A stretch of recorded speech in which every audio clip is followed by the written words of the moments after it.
Kuna maskini ambao leo wanaonekana kwamba ni matajiri.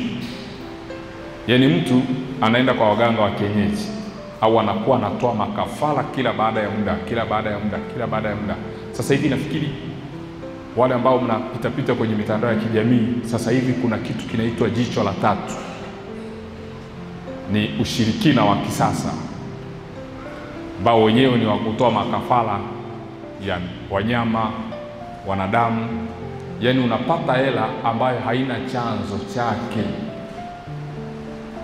Yaani kama ni chumba chako, unakuwa tu asubuhi ukiingia kwenye kile chumba unakutana na pesa.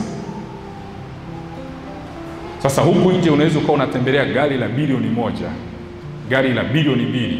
Huku nje watu wanakuona kama ni tajiri sana. Lakini siku ukifa, mtoto wako harithi hata chochote. Kwa nini? Ule sio utajiri. Yale ni mazingaombwe tu. Shetani akitaka kukupa utajiri anakupa. Na ndio maana sasa hivi vijana wengi wamekimbilia huko kwenye hilo jicho la tatu. Wanahakikisha tu anatoa makafara. Na unajua sadaka yoyote unayoitoa kwenye mahali popote unapoamini huwa inaleta matokeo. Kwa hiyo wameingia huko. Lakini mtu kama huyo anapoondoka,